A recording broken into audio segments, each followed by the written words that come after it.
美国经济的复苏力道呢，是全球景气重要的风向球。虽然7月份美国首次申请失业救济人数下降到了经济衰退以来的最低水准，不过美国联准会可能在9月实行 QE 退场，依旧让市场感到担心。到底美国经济甚至中国、日本的经济前景如何？今天关键对话邀请到了美国前总统小布希的财经顾问丹尼尔拉宾为您分析，他同时也要跟您分享犹太人的致富秘诀。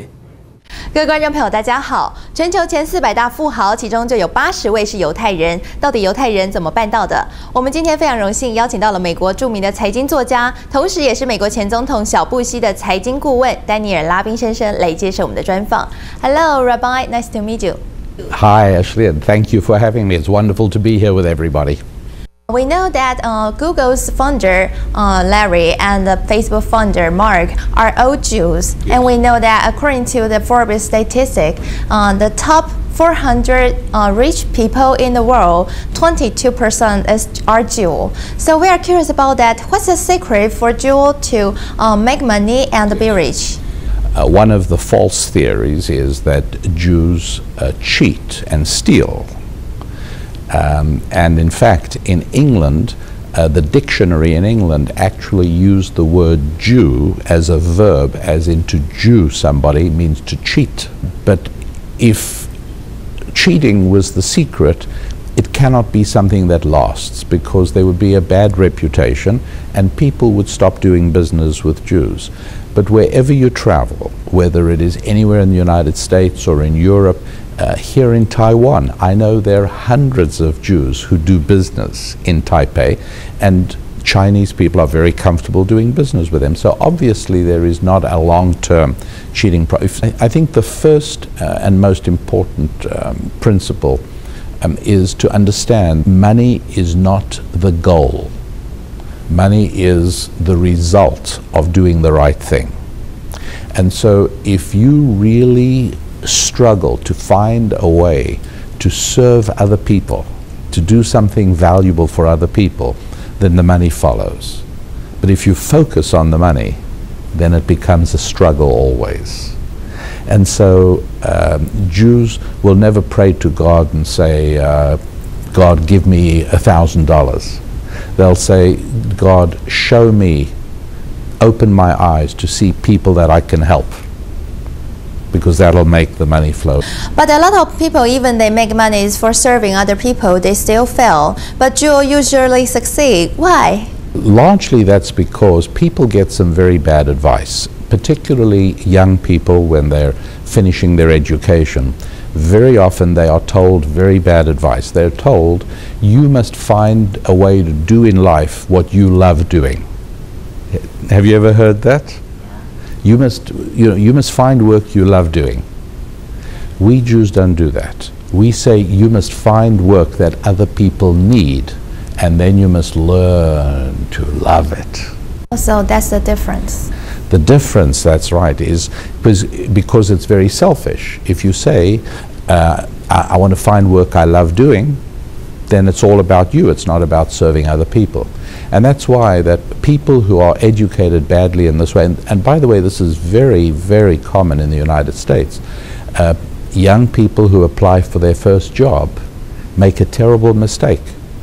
As soon as they start the interview, they ask about what are the benefits, how much vacation time do I get, how much do you pay, how much sick time, and they reveal that in their heart all they're thinking about is what they can get. We are also curious about that. We know that you had been the financial advisor for the President Bush before, yeah. So according to your observation, what's the Bush's opinion of money? And did you give him any advice, especially on the government fiscal policy? My advice was for minimal government involvement and government intervention. Money cannot be made by the government. The government can only take money and move it around. But money is actually produced and created only when two citizens do a transaction. And so my advice was always for, as much as possible, for the government to be out of the way. Did Bush get this advice? I think so. But obviously, in the United States, even the president has limited power. That was the way they designed the Constitution. And so there's Congress and there's the court system. A president can't do everything that he wishes to do. And we know that recently American government faced some challenge, especially on the monetary policy. Yes. So how do you see the fiscal policy this year for the U.S. government, especially for the quantitative easing? I think these are all very minor and insignificant attempts to help provide stimulus for the economy. The reality is that the economy is obstructed and handicapped by the oppressive weight of very large government. In exactly the same way that Portugal, Italy, Greece, Spain find themselves in trouble because government grew very large, and government began taking money from the producers of wealth and distributing it to people who were not producing wealth. The policy is destructive because human beings, we're not stupid. If the government will pay me money to sit home and do nothing, I'm not going to go to work. I'm not silly.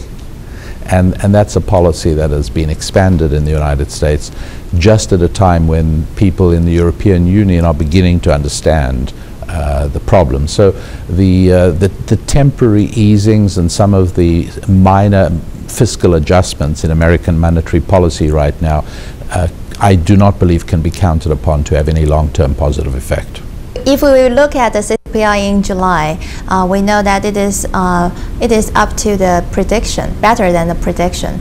But the IMF revised the economic growth rate to 1.7. Yes. So how do you see the future economy in America? Do you think that it will recover better than last year? No, I'm quite pessimistic, unfortunately. I think Asia is doing very well. I think parts of the European Union are doing a little bit better, but I think the European Union has fundamental flaws, and I think it will be a number of years before we see authentic improvement in the United States. Right now, a lot of the numeric improvement is the result of manipulating and massaging official numbers. I do not think it will be better than last year. I think that the economic weight of the medical regulations and legislation haven't even begun to fully have an effect yet. I think the unemployment rate is going to get worse before it gets better. You talk about Asia, and we know that Japanese leader Abe is aggressively reforming the Japanese economy. So how do you see? Do you think that his strong monetary policy will succeed? Fundamental factors are population growth, young people growing. If a population is aging without young people, that is a fundamental problem.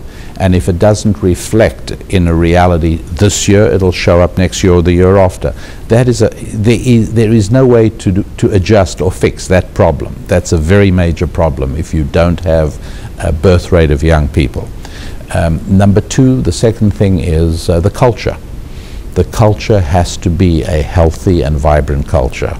It's got to be a culture that conveys the principles of civilization to the next generation. It's got to be a culture that recognizes the value of making money and does not look at making money as something terrible. All of these things are not good at the moment in the United States. Japan has a fundamental problem, obviously, and it's a problem of an aging population. How that is going to be resolved, they have tried a number of attempts to resolve it. Everything that can be done on monetary policy can only camouflage, right, can conceal these fundamental problems. And that's why I'm not very impressed with some of the Abe adjustments that are being made. Temporary, small-term effects, nothing major. How about China? We know that China faces a challenge for the monetary problem too. Do you think that China will maintain its growth this year? The main problem in China, to my way of thinking. The fundamental problem there is that communism, I do not believe, is natural to the Chinese people. I feel it was superimposed, and it is a very heavy weight upon people who ordinarily and normally would seek economic freedom. I think we can identify the places within China of maximum economic growth are also those places of minimal governmental intervention. And I only hope that it'll continue in that direction. I also know that nations that trade do not fight. And so I would like to see more trade and more focus on trade than on military. But we will have to see what happens there. Thank you, Rabbi. 全球都祭出特效药来救自家的经济，不过如果长期的经济基础没有改变，而且金钱观仍旧是维持以往，那么就算是经济复苏，也恐怕会是昙花一现。